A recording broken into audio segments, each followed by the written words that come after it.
ఇప్పుడు గుర్తొచ్చిందా మీ ఆవిడ? ఎందుకు ఎడుతున్నావు? మీ ఆవిడ ఇప్పుడు గుర్తొచ్చిందా నీకు 30 ఏళ్ళ తర్వాత?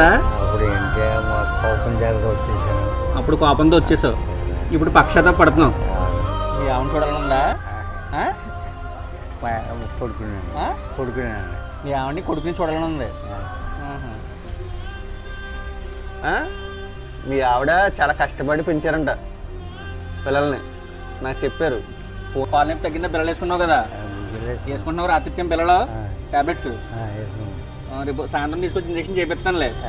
డైలీ ఇదే అడుగుతున్నావు. ఈ వీడియో చూసి వాళ్ళు ఏమైనా మారితే వాళ్ళు ఖచ్చితంగా వస్తారు. నువ్వు పక్షతాప పడుతున్నావో, ఈయన బాధపడుతున్నాడో, తప్పు చేశానని అర్థం చేసుకున్నాడు కాబట్టి ఆయన వాళ్ళు చూసారనుకో ఖచ్చితంగా వస్తారు. 30 సంవత్సరాల్లో వయసులో ఉన్నప్పుడు, ఆవిడ వయసులో ఉన్నప్పుడు, పిల్లలు చిన్నపిల్లలు ఉన్నప్పుడు వదిలేసి రావడం తప్పేనా? తప్పు కదా. నేను వాళ్ళే అనడానికి లేదు, నువ్వు వదిలేసి వచ్చేసావంట.